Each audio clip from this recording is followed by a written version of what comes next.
Hello everyone, I hope you all are doing good. और आपकी जो स्टॉक मार्केट की जो जर्नी है वो अच्छी जा रही होगी, आप खूब अच्छे पैसे कमा रहे होंगे। And all the best to all of you for the stock market journey.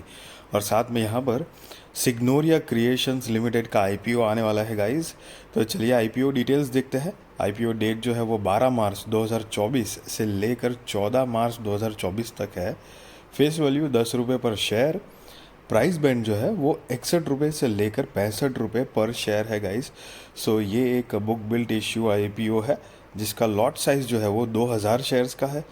और टोटल इश्यू साइज की बात करें तो 14,28,000 शेयर्स, करीब 9 करोड़ 28 लाख रुपए कंपनी जुटाने वाली है इस टोटल इश्यू साइज से। और गाइस सारे के सारे जो है वो फ्रेश इश्यूज़ के माध्यम से आएंगे, मतलब एक भी share OFS offer for sale के ज़रिए नहीं आ रहा है। तो मतलब सारे के सारे, मतलब जो नंबर ऑफ शेयर्स है 14,28,000 शेयर्स, 9 करोड़ 28 लाख रुपए जो कंपनी जुटाएगी, कलेक्ट करेगी, वो कंपनी के अंदर, कंपनी की ग्रोथ के अंदर, कंपनी के आगे मतलब एक्सपांशन के लिए जाएगी। So that is a good part. अब इसका बेसिस ऑफ अलॉटमेंट जो है वो 15 मार्च 2024 को है। सो इन केस इस आईपीओ में आप अप्लाई करते हो और आपका आईपीओ नहीं लगता है तो रिफ़ंड की इन्फॉर्मेशन आपको 18 मार्च 2024 को मिलेगी। और अगर आपका आईपीओ लग जाता है तो शेयर्स आपके डीमैट अकाउंट में क्रेडिट होंगे, वो भी 18 मार्च 2024 है। लिस्टिंग डेट जो है वो 19 मार्च 2024 है। और cut off time for UPI mandate confirmation शाम को 5 बजे 14 मार्च 2024 है। इशू टाइप जो मैंने बताया आपको, बुक बिल्ट इशू आईपीओ है। लिस्टिंग जो है वो एनएसई एसएमई पे होने वाला है गाइस। तो मतलब ये एक स्मॉल एंड मीडियम एंटरप्राइजेस का आईपीओ है, मेन बोर्ड आईपीओ नहीं है गाइस, जिसकी शेयर होल्डिंग प्री इशू 33,30,000 है और शेयर होल्डिंग पोस्ट इशू जो है वो 47,58,000 है। सो बेसिकली आप शेयर होल्डिंग पोस्ट इशू में से share holding pre issue minus करोगे तो आपको नंबर ऑफ फ्रेश इश्यूज़ के जो शेयर है उसके नंबर मिल जाएंगे जो ऊपर हमने देखा। हालांकि इसमें तो सारे के सारे ही फ्रेश इश्यूज़ है, बट एक कैलकुलेशन जो है वो मैंने आपको बताया है। मार्केट मेकर पोर्शन जो है वो 72,000 शेयर्स होलानी कंसल्टेंट्स के नाम पे रखा गया है। सो बेसिकली ये 72,000 शेयर्स जो है वो अलग से रखे गए हैं, जो मार्केट मेकर पोर्शन बनी हुई है होलानी कंसल्टेंट्स। अब रिजर्वेशन जो है वो, मतलब Q I B shares offered not more than 50% of the net offer है। Retail shares offered not less than 35% of the offer. N I H N I shares offered not less than 15% of the offer है guys. और retail में minimum हो या maximum हो, एक ही lot के लिए अप्लाई करना है गाइज। 2,000 शेयर्स आ जाएंगे और 1,30,000 रुपये आपको देने हैं। एच एन आई में मिनिमम 2 लॉट के लिए अप्लाई करना है, 4,000 शेयर्स आ जाएंगे, 2,60,000 रुपये आपको देने हैं गाइज। यहाँ पर आपको पता चल रहा होगा कि एसएमई आईपीओज़ में मतलब आईपीओ अप्लाई करने के लिए ही बड़ी रकम लग जा रही है। और बेसिकली आजकल बहुत सारे, मतलब जितने भी आईपीओज़ आ रहे हैं पिछले कुछ टाइम से, सो आपने नोटिस किया होगा कि ज़्यादातर आईपीओज़ जो है वो, काफ़ी सारे आईपीओज़ एक लिस्टिंग गेन तो दे रहे हैं, कोई 20%, कोई 50%, कभी कभी कुछ होता है जिसका 100% भी लिस्टिंग गेन मिल जाता है। सो मेरा ओपिनियन तो यही रहेगा कि आप सोच समझ कर आईपीओ में इन्वेस्टमेंट करिए। स्मॉल एंड मीडियम एंटरप्राइजेस की जो कंपनी होती है वो, हालांकि छोटा मार्केट कैपिटलाइजेशन ही होता है, बट ऑल दो थोड़ा रिस्क फैक्टर रहता है। आप देख सकते हैं 1,30,000 तो मतलब एक लॉट का एप्लीकेशन अमाउंट है। अब लिस्टिंग गेन नहीं मिला तो पैसे धड़ धड़, मतलब आपके बहुत जल्दी कम हो सकते हैं। तो मतलब कॉन्सिक्वेंसेस है गाइस, चल गया तो पैसे डबल भी उतनी ही स्पीड में हो जाएंगे। So just take care of that. अब कंपनी के प्रमोटर्स देखेंगे तो mister Vasudev Agarwal, miss Babita Agarwal, mister Rohit Agarwal and miss Kritika Chachan are the company's promoter, जिनकी शेयर होल्डिंग प्री इशू 100% है और शेयर होल्डिंग पोस्ट इशू यहाँ पर नहीं दी गई है गाइस। सो बेसिकली अभी सारा का सारा जो स्टेक है वो इन्हीं के पास है। अब कंपनी के बिजनेस के बारे में अगर ब्रीफ आइडिया ले तो 2019 से फाउंडेड है। Signoria Creation Limited manufactures and sales women's clothing such as kurtis, pants, tops, coord sets, dupattas and gowns. So basically female की क्लोथिंग की मैन्युफैक्चरिंग और सेल्स है, और कंपनी की दो मैन्युफैक्चरिंग यूनिट है, यूनिट 1 एंड यूनिट 2, जो कि मानसरोवर एंड संगानेर जयपुर राजस्थान में है। On September 8, 2022 the company acquired 501 501.33 square metre plot at H174 RIICO industrial area Mansarovar Jaipur Rajasthan near the existing garment manufacturing factory which is currently under construction. The total operational capacity of the factory for the financial year 2022-2023 is over 4,77,000 pieces of quality garments. तो company की कुछ machines जो है उनकी capacity बता रहे हैं, और कंपनी के पास अभी तक करीब 153 एम्प्लॉयज़ है, जिसमें से 45 परमानेंट एम्प्लॉय है और 108 जो है वो कॉन्ट्रैक्ट बेस पे है।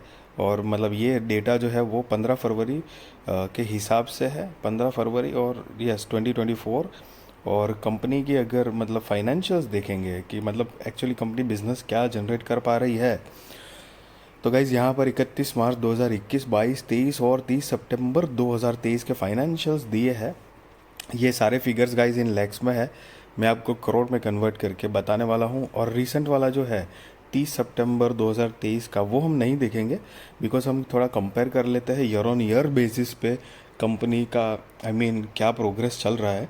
तो असेट जो है वो मार्च 2021 में करीब 5,97,00,000 रुपये थी, मतलब उसके आसपास थी, जो 31 मार्च 2023 मतलब मार्च 2023 के अकॉर्डिंग 23,34,00,000 रुपये के आसपास हुई है। रेवेन्यू 5,88,00,000 से बढ़कर 19,15,00,000 रुपये के आसपास हुई है। तो चलो रेवेन्यू में तो जंप है। प्रॉफिट आफ्टर टैक्स 32 लाख रुपये के आसपास था 2021 में, जो बढ़कर 2,31,00,000 रुपये के आसपास हुआ है। सो गाइज प्रॉफिट भी अच्छा जनरेट कर, मतलब जो प्रोग्रेस जो दिख रहा है वो पैट काफ़ी अच्छा प्रोग्रेस दिख रहा है। नेटवर्थ जो है वो 83 लाख रुपए से बढ़कर 5,83,00,000 रुपए हुए हैं। रिजर्व्स एंड सरप्लस जो है वो 33 लाख रुपए से बढ़कर 4,72,00,000 रुपए के आसपास हुआ है। और टोटल बोरोइंग्स जो है वो 2,23,00,000 रुपए से बढ़कर 10,50,00,000 रुपए के आसपास गाइस, मतलब कंपनी की बोरोइंग्स बढ़ी हुई है। तो कंपनी की बोरोइंग्स बढ़ी है, हालांकि बात यह है कि अब कंपनी ये जो कर्जा है वो आगे बिजनेस में कैसे इस्तेमाल करते हैं, ग्रोथ दिखाते हैं, वो सारी चीज़ें मैटर करती है guys. So let's see SME company से। और अब यहाँ पर नीचे देख पढ़ पा रहे होंगे अमाउंट इन लैक्स।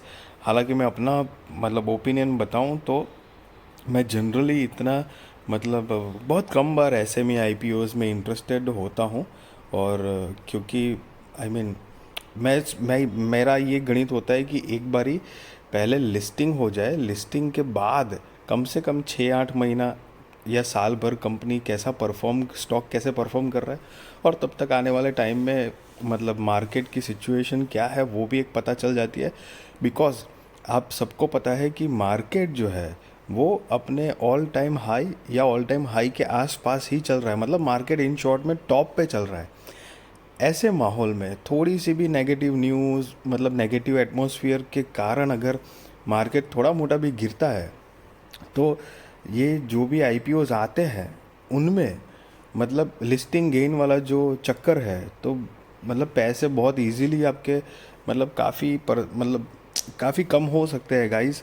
तो ये एक चीज़ बहुत नोटिसेबल है। तो ऐसे वक्त पे मतलब मैं देख रहा हूँ कि बहुत सारे आईपीओ, जैसा मैंने आपको बताया, वो अच्छा खासा लिस्टिंग गेन दे भी रहे हैं, लेकिन फिर भी मैं उसमें अभी तो नहीं इन्वॉल्व हो रहा हूँ, because market all time high पे थोड़ा सा भी इधर उधर हो गया। और ख़ास तौर पे एसएमई आईपीओस गाइस, आप समझ सकते हैं 1 लाख से तो ऊपर की रकम आईपीओ एप्लीकेशन में लगती है। कई बार तो ऐसा होता है कि जो हम रिटेलर्स हैं उनका तो 2-3 लाख का तो टोटल पोर्टफोलियो होता है। तो लाख रुपए एक बड़ी अमाउंट है गाइस। सो हमको एक वैल्यू होनी चाहिए पैसे की। ग्रीड सबको है, देखो मार्केट में इन्वेस्टमेंट करिए या ट्रेडिंग करिए, पैसे कमाने की ग्रीड, पैनिक होना थोड़ा उस तरह के कि अरे चलो ज़्यादा हो जाए ये वो, ये सारी फीलिंग इमोशंस जो है वो कंटिन्यूस प्रोसेस है, लेकिन हमको उससे थोड़ा कंट्रोल करना ही पड़ेगा। नहीं तो अगर थोड़ा मोटा इधर उधर इन्वेस्टमेंट हो गई ना तो पैसे वाइप्ड आउट हो सकते हैं, सो थोड़ा केयरफुल रहना चाहिए गाइस। कंपनी की देखो मार्केट कैपिटलाइजेशन 30 करोड़ रुपए के आसपास की है, आप देख सकते हैं। R O E 10.48%, R O C 7.38%, R O N W 9.96%, P B V 1.11, PAT margin 9.88% है, और E P S pre I P O 6.94, post I P O 3.28, P E X pre I P O 9.37, post I P O 19.81 है guys. सो यहाँ पर आप जो देख रहे हैं नोट, सो बेसिकली उन्होंने ईपीएस जो है वो प्री आईपीओ और पोस्ट आईपीओ कैसे कैलकुलेट किया गया है उसके बारे में बताया गया है। आप चाहो तो पॉज करके गाइस पढ़ सकते हो। और कंपनी की जो ऑब्जेक्ट ऑफ इश्यू है, मतलब आईपीओ लाने के रीजंस, वजह क्या है, तो दो रीजंस मेजरली यहाँ पर दिए गए हैं, तो कि funding working capital requirements of the company and general corporate purpose. So guys ये मेजर दो रीजंस थे।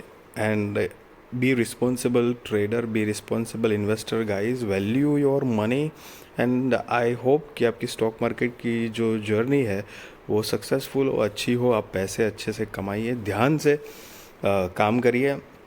मतलब इन्वेस्टमेंट हो, ट्रेडिंग हो, वो अप टू यू गाइस, जो जिस तरह से आप चाहें कर सकते हैं। मैं आपको कोई मतलब बाय और सेल रिकमेंडेशन नहीं दे रहा हूँ, ना ही मैं आपको ये बता रहा हूँ कि आप आईपीओ में अप्लाई करो। वो आप अपने रिस्क रिसर्च फाइनेंशियल एडवाइज़र को पूछ कर करना। बट जो भी मैं एक ओपिनियन एक्सपीरियंस शेयर कर पाता हूँ वो मैं करता हूँ आपके साथ गाइस। सो जस्ट बस बी केयरफुल गाइस। मतलब मैं जैसे मैंने बताया कि मैं आईपीओज़ में मतलब अभी इतना इंटरेस्टेड नहीं होता हूँ। हालांकि देखो बहुत सारे ऐसे आईपीओज़ जैसे कि गए जिनमें लिस्टिंग गेन मिला, ये वो, तो मुझे भी ऐसी ग्रीड हुई होती है कि अरे यार इन मतलब आईपीओ अप्लाई कर दिया होता और अगर मेरा लग गया होता आईपीओ तो सीधे पैसे डबल थे यार, 1.5 गुना थे, किसी में 50% रिटर्न था। तो ऐसी मतलब ग्रीड या सोच आती है, बट थोड़ा सा कंट्रोल करके प्रैक्टिकल व्यू देखना चाहिए। हो सकता है यहाँ से मार्केट और आगे चला जाए, मतलब nobody can predict the market, but कुछ थोड़ा केयरफुल स्टेप्स लेने चाहिए। बिकॉज ऐसा तो है नहीं कि जैसे वो एक आईपीओ ही है पैसे कमाने का ज़रिया। बहुत सारे स्टॉक है, बहुत सारी चीज़ें हैं मार्केट में पैसे कमाने के लिए, ध्यान देंगे तो आपको वो रास्ते मिलेंगे guys. And yes, I hope कि आपको ये वीडियो अच्छी लगी होगी। अच्छी लगी तो ज़रूर लाइक शेयर सब्सक्राइब करिए, और आपके सारे कॉन्टैक्ट के साथ भी मेरी चैनल शेयर करिए, ताकि उनकी भी स्टॉक मार्केट की जर्नी और भी ज़्यादा कॉन्फिडेंट, सक्सेसफुल और अवेयर हो पाए guys. Thank you so much for watching this video.